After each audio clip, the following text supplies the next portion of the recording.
Assalamualaikum Mas Ustaz. Waalaikumsalam warahmatullahi wabarakatuh. Tumben Mas main-main ke studio. Ya pengen tahu lah kayak apa sih suasana studionya. Ternyata keren banget juga. Lighting ini dengan apa sih background yang apa sih ini kayu-kayu apa sih? PVC. Ya, yang motif kayu kayaknya menarik banget lah sebenarnya. Iya. Patut untuk dicoba. Oh, ditiru. Gitu. Iya, karena sekarang lebih instan ya, lebih mudah. Nggak harus ngecat yang ribet-ribet. Nah, iya itu juga. Terus kemudian gini, jadi kan pekerjaan jadi lebih mudah. Artinya kan Betul. apa sih namanya terpusat di sini, segala macamnya ada di sini. Iya, benar. Terus bisa nulis apa segala macam juga akhirnya. Betul, nyaman, betah. Oke Ustaz, ngomong-ngomong soal kerja atau pekerjaan lah katakan. Iya, betul. Kan pasti banyak tipe-tipe atau mungkin pilihan Dalam bekerja. dalam kerja. Tapi kadang-kadang kan ada orang yang tidak bisa milih untuk sebuah pekerjaan. Dipaksa keadaan lah ya, dipaksa keadaan. Gimana Ustaz kayak gitu tuh? Bener. Jadi sebetulnya kita pahami dulu esensi kerja itu apa kerja. Karena kadang gini, kadang kita menganggap kerja yang benar itu kerja yang paling menghasilkan uang. Yang paling menghasilkan uang. Iya, baru dianggap kerja. Ya kalau gitu kita nggak sopan sama kiai-kiai yang didik anak di pondok gitu kan, bahkan pondoknya ada yang gratis, masa kita bilang nggak kerja cuman gara-gara dia nggak dapat uang. Nah, oke. Kan? Berarti itu konsepnya di. Iya, ini perlu coba kita geser, Siap. kita otak-atik dulu nih. Sedangkan misalkan yang ngelawak-ngelawak, bercanda-bercanda, kita sebut mereka Gede banget. kerja. Dan gede banget.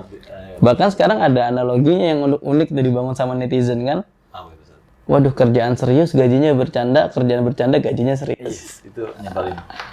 Jadi akhirnya kita perlu merevisi ulang tentang pemahaman kita sebetulnya what is kerja gitu. Apa itu kerja itu? Kalau bahasa Arabnya mah huwal kerja gitu kan. Sebenarnya kerja itu seperti apa? Dan sebenarnya dalam Islam pengennya kerja itu bagaimana? Yang perlu kita ketahui sebagai manusia, memang yang namanya hidup itu ya al-quwah, an-namiyah, al-harakah. Jadi hidup itu sejatinya memang potensi bergerak dan bertumbuh. Ya kita kan bertumbuh dari masa ke masa ya, dari bayi, balita dan seterusnya sampai hari ini itu tumbuh. Bergerak ini bisa dihitung bekerja gitu, bergerak ya. Maksudnya ya kalau anak SD kerjaannya ya belajar ke sekolah.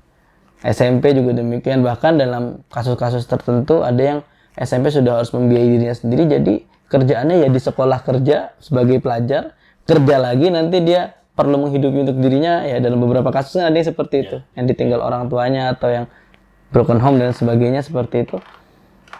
Nah makanya yang perlu kita garis bawahi adalah jangan sekali-kali kerja itu hanya dibatasi pada konsep gajian. Kalau nggak digaji berarti nggak kerja. Guru berarti misalkan pengajar di pesantren yang gratis berarti kita sebut tidak kerja. Ini akan mereduksi, menciutkan makna kerja. Padahal kerja ini memang bagian daripada manusia, nggak bisa dipisahkan. Proses bertemu pasti dia harus bekerja. Entah setidaknya bekerja untuk memenuhi kebutuhan hariannya lah. Ya kalau dia lapar dia makan. Ya kerjanya berarti nanti sebelum makan kan dia harus ambil piring, ambil sendok dulu segala macam biar dia bisa makan. Makanya sebuah yang namanya sebut bekerja itu adalah sesuatu yang kita melakukan aktivitas. Nah perkara gaji dan apresiasi itu adalah hal yang lain sebetulnya. Sehingga jangan sampai kita menganggap sesuatu yang tidak digaji itu bukan sebut kerja. Dan pada esensinya ketika kita mencari ma'isyah atau penghidupan ya, saya lebih senang disebutnya sebagai mencari penghidupan kalau yang digaji itu. Karena waja'alna nahara ma'asya. Ya memang waktu siang dijadikan untuk tempat menyambung hidup gitu ya, yang menjadi tugas yang menjadi penenun, dia menenun di siang hari, di pagi hari sampai sore hari, yang dia berdagang dari pagi sampai sore hari dan seterusnya. Dan yang terpenting dari hal-hal ini adalah sebetulnya Islam menyuruh kita untuk memiliki sebuah pekerjaan agar kita tidak jadi meminta-minta. Dan dengan bekerja apapun itu, yang misalkan tadi Mas Agung bilang terdesak dengan situasi, akhirnya dia tidak bisa memilih pekerjaan atau dia tidak bisa memilih apa yang ia ingin lakukan. Kalau misalkan dia terdesak kan akhirnya dia serabutan apa aja yang dia lakukan. Apalagi misalkan tidak ada skill khusus yang melatar belakangi, maka setidaknya dengan bekerja itu saja dia sudah menyelamatkan dirinya, wibawanya untuk tidak meminta-minta. Karena yang kadang repot juga, kadang udah punya duit masih minta-minta, itu lebih repot lagi.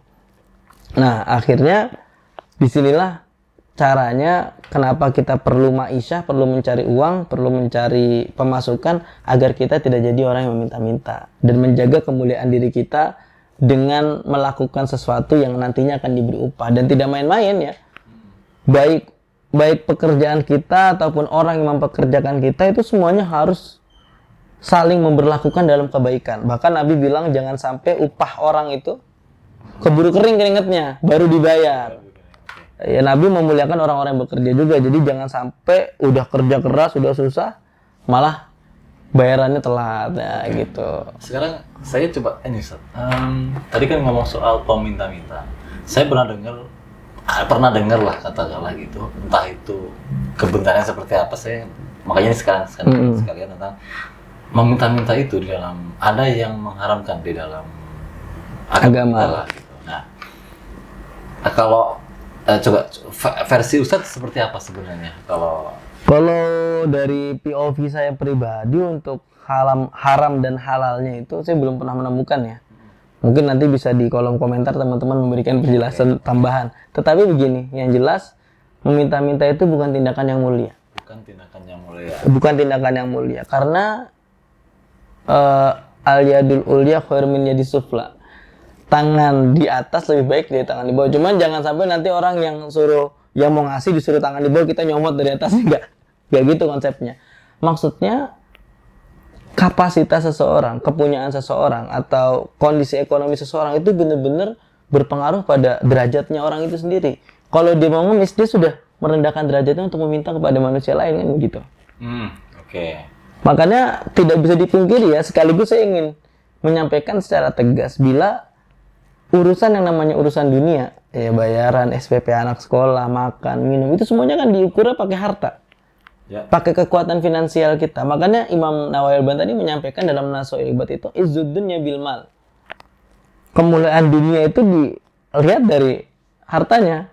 Wa izzul akhirah bil a'malis sholih. Baru nanti di akhirat yang berperan betul dalam kemuliaan orang itu amal-amal solehnya.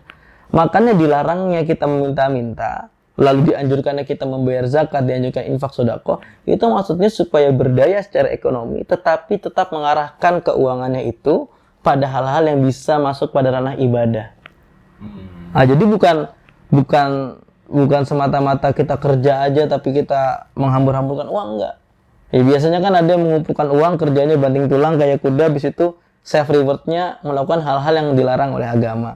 Nah, hal ini sejatinya kita perlu memahami saja, pokoknya bekerja tujuannya untuk menjaga kemuliaan marwah kita, bukan jadi peminta-minta. Tapi untuk apakah haram dan halalnya, karena begini Mas Agung, kalau saya memvonis ini haram, maka akan berdampak lagi memberikan uang ke pengemis juga haram nanti. Jadi implikasi hukum itu seperti efek domino yang makanya ketika mau mengambil sebuah hukum ya, ijtihad itu badluwus infinil hukmin, ketika kita mau menghukumi sesuatu itu harus benar-benar dalam penelitian yang kompleks. Badluwus ini tuh bersungguh dan totalitas dalam mengambil hukum tadi, mencari hukum tadi.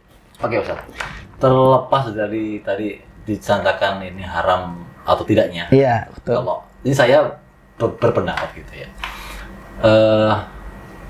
apa namanya, banyak kadang-kadang orang itu dibilang apa tadi bisa bilang menjaga kemuliaannya. Betul. Terus kemudian okay, dengan menjaga kemuliaan, coba sisi lain perut itu lapar Ustaz. Oke. Iya, betul. Sampai di situ terus kemudian terpaksa meminta gitu ya, dengan tanda kutip ya. Terus dihukumin dengan katakanlah orang itu ada yang menghukuminya haram sampai menyatakan dihukumi haram, tapi oke Ustaz nggak berani menyatakan itu haram. Oke, nggak apa. Cuma artinya gini, ketika dia something itu terpaksa dengan cara itu, terus kemudian solusinya apa sih ketika orang lain jadi nggak boleh ngasih, tapi orang lain ngatakan haram, nggak ada akhirnya ujung-ujungnya kalau minta nggak boleh, jadi dia bisa bunuh orang Ustaz. Paham nggak maksudnya? Betul. Itu yang kadang-kadang saya khawatir. Jadi gini, gimana? itu serupa dengan beberapa pertemuan di filosofi Jawa itu ya. Mesti ada tepos liro, mesti ada tenggang rasa, mesti ada wang sinawang juga itu ya. Kita harus melihat keadaan sekitar kita. Jangankan nggak bisa makan, Mas Agung. Kalau nggak bisa makan kan ini dia masih prosesnya menahan lapar, belum sampai mencuri barang orang lain. Satu ketika Umar bin Khattab itu pernah menangani kasus yang unik. Saat itu kejadiannya sedang paceklik, ada orang kaya dan ada orang miskin. Si orang miskin ini mencuri harta orang kaya, dan orang kaya ini melaporkannya ke Umar bin Khattab. Lalu Umar bin Khattab tidak langsung menghukum si miskin. Yang dia lakukan adalah pertanyaan dulu ke yang si miskin ini. Ini nih orang kaya nih, peduli nggak sama kamu? Oke. Jadi dalam setiap kelebihan harta yang Allah titipkan kepada kita itu ada hak orang lain. Betul, Bang. Nah habis itu, gua makanya saya mencuri katanya gitu. Kalau dia ngasih, saya nggak mencuri gitu. Masalahnya lagi pacelki, dia tahu nggak ada makan, dia timbun makanannya. Ya saya curi gitu, karena saya butuh. Kalau nggak saya mati. Yang disalahin ya waktu itu bukan si miskin yang mencuri tadi, tapi orang kaya. Tapi memang Umar ini agak unik ya, ketika di era sebelumnya mu'alaf itu mau kaya mau miskin dia dikasih zakat. Nah kalau zaman Umar dicek dulu mu'alafnya kaya atau miskin. Kalau kaya ya tarik zakat, jangan dikasih zakat. Ya jadi POV dalam menyikapi masalah ini tidak sesederhana itu, Mas Agung. Makanya yang perlu kita cek, misalkan sampai banyak peminta-minta, berarti ada indikasi banyak orang yang tidak peduli kepada sesama di situ. Atau yang kedua, memang dia betah minta-minta. Nah, itu paham saya. Yang ditakutkan kan jadi Yang kedua, profesi, kan? iya yang apalagi ini berdampak panjang juga diskusinya. Sampai ada orang sekarang itu malas ngasih tukang parkir, ngasih pengemis atau pengemis gitu ya. Itu karena di berita masuk, wah ternyata di kampungnya punya sapi, punya rumah gitu. Akhirnya kita selalu skeptis atau ragu ketika ngeliat pengemis. Jangan-jangan ini ada agennya gitu. Dan untung sekali dalam Islam itu kata infak tidak mengenal objek. Tidak mengenal objek. Jadi wa anfiqu mimma razaqnakum. Infakkanlah dari sebagian harta yang Allah berikan kepada kamu, ya. Anfiqu min thayyibati ma kasabtum. Ya, jadi tidak ada anfiqu ila, berinfaklah pada siapa gitu. Tidak. Sehingga ini menimbulkan satu pemahaman jika siapapun mau kita beri, ngasih mah ngasih aja. Yes. Paham. Gak usah nganu-nganu gitu, gak usah perhitungan dulu. Maka dari situ yang nanti akan jadi sandaran adalah berinfak itu perintah Allah, memberikan itu perintah Allah, membantu itu perintah Allah. Perkara dia gocek atau enggak, maka itu kebohongannya akan ditanggungjawabkan di hadap Allah. Dan berbohong perkara harta dengan manusia itu pertanggungjawabannya ya Masya Allah berat. Misalkan ya katakan orang tadi meminta-minta padahal dia mampu. Kalau misalkan dalam hal ini ya nanti dia kan berbohong ya akan ada tanggung jawabnya. Yang lebih parah lagi misalkan semacam korupsi, katakanlah korupsi ya. Korupsi ini urusannya kan dia sama rakyat, duit rakyat yang diambil, maka ketika dia mengambil uang itu di akhirat dia akan dituntut meminta maaf kepada seluruh rakyat yang hartanya dia korupsi. Karena itu kan amanah rakyat secara umum, secara keseluruhan, dan dia tidak akan mengidentifikasi ini duitnya siapa yang saya ambil, kan tidak mungkin. Maka langsung dihukumi secara umum seluruh rakyat, dan itu akan ditagih itu di akhirat betul-betul itu. Maka dari situ ketika dua hal tadi kita mesti melihatnya dari POV pertama. Kalau kita pemberi, wah mungkin ini dia tidak ada yang memperhatikan, mungkin dia luput dari tetangganya, dan mungkin dia memang benar-benar butuh. Jadi ada satu hal juga Mas Agung, misalkan kalau rezeki pribadi ada teman minjem uang misalkan butuh, katakan sebut dia minjem mau 500 atau 1 juta gitu. Saya biasanya nggak kasih. Saya kasih, saya transferin dan ini 100.000 bawa aja. Nggak usah dianggap hutang. Karena hutang ini urusannya panjang. Sayanya juga malas nagih, kamu juga belum tentu mau langsung bayar ketika sudah jatuh tempo. Karena hutang itu rumit Mas Agung aslinya. Misalkan saya bersepakat nih mau hutang sama Mas Agung buat modal usaha 10 juta. Mas saya nggak bisa bayar langsung, saya mau bayarnya per termin. 2 juta tiap sebulan. Itu Mas Agung punya kewajiban mengingatkan saya per termin itu. Misalkan kita sepakat di tanggal 25 ditagih, itu Mas Agung punya kewajiban tanggal 25 harus ngingetin saya. Walaupun yang ditagih lebih galak ya. Iya, kalau misalkan lebih galak ya harusnya berdosa harusnya ya. Cuman Mas Agung punya kewajiban mengingatkan di tanggal 25 itu. Kalau nggak ngingetin ya aku jadi dihukumi telat bayar karena nggak diingetin gitu kan. Lah Mas Agung sudah dikasih amanah untuk mengingatkan, nggak mengingatkan. Ya meskipun tanggal 25 belum tentu juga ada duitnya gitu, tapi harus diingetin. Nah itu panjang kan urusannya utang ini. Jadi akhirnya saya lebih milih untuk tetap peduli, tetap memberi, tapi dalam kapasitas yang saya sanggup, saya mampu, dan nggak perlu dianggap utang. Jadi POV-nya kalau ngelihat pengemis itu, ya POV pertama, anggaplah dia tidak diurus, tidak tersentuh ya, tidak terangkul gitu. Siap, setuju kalau itu mah untuk masalah si yang ini. Nah, kemudian ada yang tadi tuh soal di apa namanya di konten yang lain, di yang lain tuh ngebahas soal obah mamah. Iya. Nah, kayaknya ada relate-nya dengan sekarang kita ngobrolin soal apa sih yang orang bekerja apa Iya, itu betul. namanya. Gitu. Betul. Nah, gimana Ustaz? Karena gini ya, secara modal manusia itu modalnya lengkap. Punya mata. Ya Mas Agung dapat duitnya bisa dapat dari mata. Iya. Nginceng lewat kamera. Iya kan? Iya. Foto pakai mata. Jadi uang. Pemain bola. Bekal kaki. Nendang-nendang bola dapat uang. Iya. Obah mamah itu maksudnya salah satunya adalah sebetulnya kalau potensi tubuh kita itu dimaksimalkan dengan skill, dengan kemampuan, terus pasti jadi uang pasti. Pasti jadi uang. Ya punya otak bagi pemikir, akademisi, nulis tulisan, paper, penelitian. Ya sometimes dia jadi narasumber atau dia ada beasiswa riset, dapat uang. Apalagi misalkan, bahkan nggak hanya yang punya kaki main bola, sekarang ada paralimpik, khusus orang-orang yang disabilitas tetap diapresiasi. Jadi sebetulnya persoalannya bukan jumlahnya, tapi mau berusaha atau enggak.